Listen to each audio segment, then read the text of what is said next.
$20 on a whim between classes, and I bought 8 books. I spent $800, and I was left with $15 to eat, and that was how I spent a Wednesday in May. So the first book that I'm going to talk about is this one by Gary Indiana. It's Depraved Indifference. What a cover.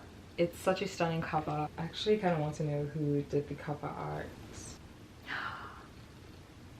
I knew it! I fucking knew it. Okay, who I was thinking of that did the cover was Henri Fantin-Latour. I don't know how to say his name, but like that is a painting he did of peonies that I loved forever since I saw it on like Tumblr. But I knew this one, and this is Sam McInnes, the artist Sam McInnes's reproduction of chrysanthemums. So it's like chrysanthemums after Fantin-Latour, and it's such a gorgeous cover. I saw it when I was looking up like what my next Gary Indiana read would be, and this immediately was something that was like, yes, I'm going to get this. The other 2 Gary Indiana novels that like I have Gone Tomorrow, and I have Horse Crazy, which I read last year.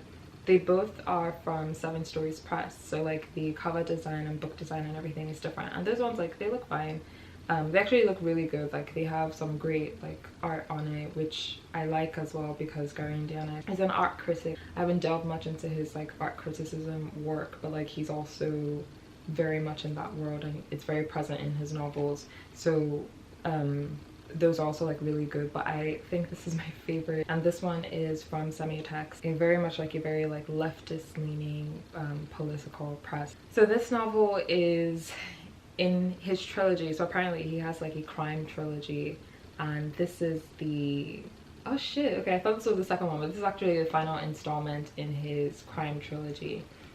I didn't pick up the first one because I did not like the cover, but it's one of those like loose things, like there's no through line besides the fact that like he bases these these particular novels in the trilogy on real life like crime situations, if that makes sense. It traces the last days of Evangeline and Devin Sloat, a mother and son criminal team based loosely on triple murderers and veteran fraudsters Sante and Kevin Kimes. This novel is very astutely titled because he's very much like, having read 2 of his works now, like he very much is able to kind of get into like that underbelly of like civilized society. His works are really like sentimental as I've encountered them. This one was a no-brainer. This is one that, if anything, I could say I went in for. So the next book that I picked up is one that I also kind of went in for. So these, let's say these first 2, like I actually wanted to buy them. And this is The Super Rationals by Stephanie LaCava. So she is like a writer that like has been on my radar for years. Like this is one of those like funny coincidences thing of like, I know when I was younger and I was a teenager, her first like work that she published was, I think it was titled like An Extraordinary Theory of Objects or something like that, something to do with like small objects. I think when I'd read the excerpt I was like, I'm not really into this. I think the writing was a bit too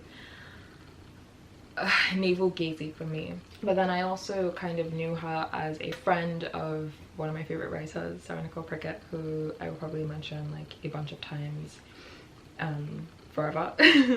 But she basically put out this novel. It's her first novel, The Super Rationals, and I've heard good things about it. I think it looks stylish. It's also a Semiotext published novel. This cover, like this photograph, let me see. This is fun actually. The cover photo is by someone whose name I can't pronounce. They are French. Hervé Guibet, I don't know, sans titre. It looks stylish. It looks like something that I would like. She has a novel coming out at the end of, in the fall I believe, I Fear My Pain Interests You. That also sounds interesting. Okay, so this one was not one that was intentional. I picked up Toni K. Bambara's The Super Rationals. Toni K. Bambara's The Salt Eaters. I've read this already. This is really great. This is really, really great. Toni K. Bambara, I'm made to read more of your work. But this one, I think I picked it up because I thought it was a different one of her novels. In a class that I took in the winter, Canons and Canonicity, one of the essays that we read, I don't know if it was a Hazel Carby essay, one of them had written about how one of her novels kind of offered a template for thinking through problems with what seems like the easy solution of like diversity, even by minority like academics and minority thinkers, of how we conceive of this thing that we're trying to study, and thinking of the canon and thinking of the easy solution seems to be like include more voices of color, include more voices of like disabled people. To what effect? How are we including that? This was one that kind of jumped out at me and was like a last minute pick. This next pick was a no-brainer. I talked about last year how much I really loved Elizabeth Bowen's The House in Paris novel. I stumbled upon this, The Hotel. I think it was just that I really liked the cover, and then I read the back and I really liked it. I obviously like really loved Elizabeth Bowen's writing, and then this one I literally picked it up and then I was like, oh shit, like it's actually her debut novel. So I was like, even better. I'm not necessarily like inclined to read an author like chronologically, but like this kind of felt like kismet, kind of like, oh. This one was me kind of joining the hype train, but also I kind of like have wanted to read this one for a while. It's Luster by Raven Laney. I feel like most people know what Luster is about. I don't know what Luster is about. I think I kind of want to keep it like this. I read a little bit of the blurb. I know she like gets involved with this man who is in an open marriage with his wife, and then she gets to know the wife. Yeah, I actually kind of want to pick this up a little soon, so yeah, that may be interesting. Ooh, this one is fun. Okay, I've only heard good things about this novel. I was like, it might be time to pick it up. The Transit of Venus by Shirley Hazard. Gorgeous cover. The cover is Picasso. It is La Toilette, 1906. Yeah, it's just one of those that I've heard really good things about it. Wolf Books on Instagram, whose page I really love, she kind of wrote about reading this, and it definitely made me want to read this. Okay, so next up is Quicksand by Nella Larson. This is something that I majorly wanted to read because the writer Lauren Michelle Jackson, I've mentioned this before, she kind of alluded to this being her preferred Nella Larson novella. It's basically about Helga Crane, who is mixed race.